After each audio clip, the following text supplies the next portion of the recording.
in closing, tell you that I learned from my dad, and I also went to college in Mexico, and I noted some differences. At home in the U.S., everybody at that time were loving hamburgers and milkshakes. It was a really big thing. And there were plenty of drive-ins and places selling them. But not in Mexico City, which had a population of millions of people. And they didn't have anything like it. So I said to myself, I'm going to find, and I did. I found a perfect location for a small restaurant set up what I wanted, and I found a good partner. And he was a guy who was a GI, that was under the GI Bill. He was from the Navy.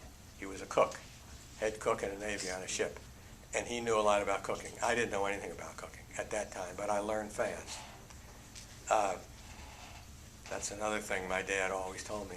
If I was looking for a job when I was a teenager, and sometime I wanted a job, and I'd say, Dad, what should I say? What should he say? Just say, I work hard, and I'll do a good job, or something like that. He had a saying. Let's see if I can think of it. I think fast is what it was. I think fast, and I work hard, or something like that. That was pretty basic. But anyway, so we opened this place in Mexico City, and this food place, and because of our college schedule, it was tough to figure it out, because to start with, we were the only cooks, and we had to run back and forth, and so on. But we got it worked out, and I worked my way through 2 years of college with that restaurant, running back and forth on roller skates. And we sold the business 2.5 years later and made a fair profit on it. But I worked my way through college doing that, and I liked it. I often thought to myself, I wish I had stayed in Mexico. I could have been the Mexican McDonald's or something. But anyway, I came home, and I was drafted in the Army for 2 years, and then came home from the Army, and I married my beautiful bride of 56 years, Jane Golden. And that was it. From there, that was that. When I was home and married, I tried stockbrokering. I was a registered representative with A.M. Kidder. I worked in New York and I worked in St. Petersburg. But it was not easy to make any money at that time as a stockbroker. And I realized that I knew a lot more about the jewelry business than I knew about anything. And I wanted to be different, and I wanted to open a jewelry store and call it a jewelry showroom. I wanted something different than these 10 other jewelers that were still in town. So this was the beginning of what they called catalog showrooms. I don't know if you remember that, but that was a period where they had these showrooms with a catalog, and you'd come in like you were a wholesaler. They'd give you a card, and you'd buy things at a discount price. But I was doing it independently. And at times I felt I had to change to meet the conditions.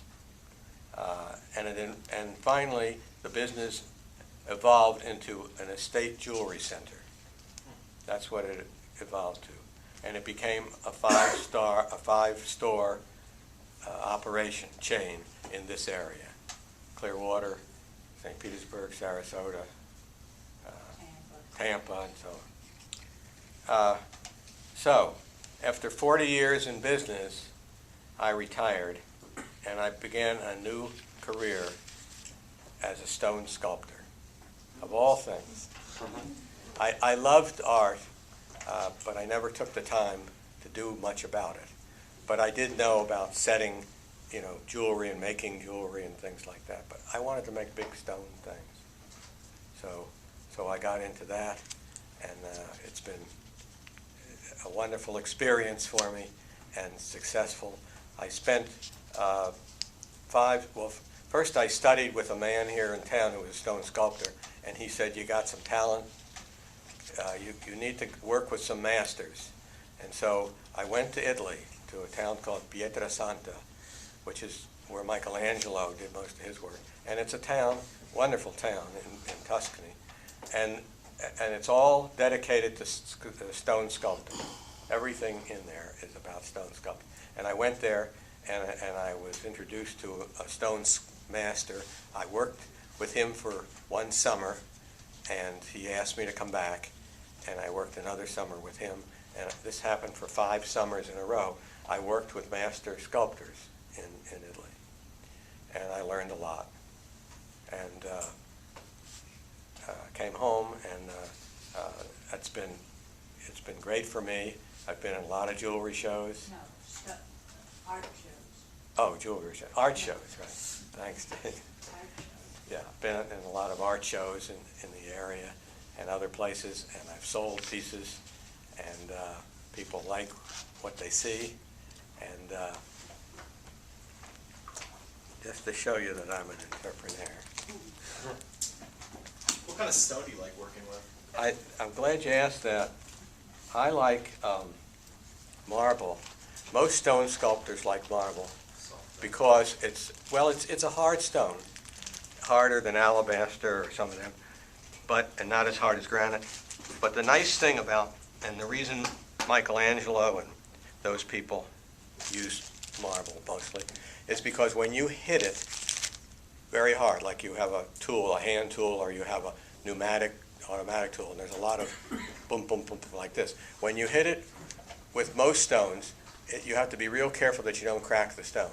It'll fracture, and a little piece will come up, and you'll say, gee, that's where I wanted to put the finger, or something like that. But that's not true of marble. Fine white, well, not white, but fine marble, you can bang it and bang it and bang it, and you just get a powder like white sand. So that's one reason why sculptors like that. But today they use there's all kinds of things. And there's people sculpting in wood, there's people in clay, there's bronzes, making bronzes and so on. I want to give each one of you a card. Pass them around. Thanks. You remember my sweet face right on that picture.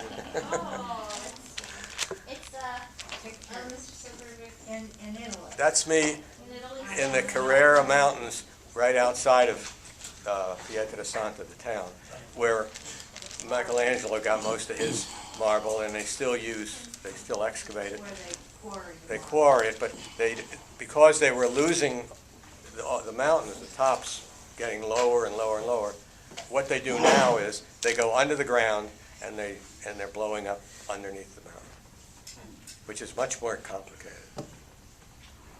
So I thank you very much for listening to me, and if you have any questions, I'll be glad to answer.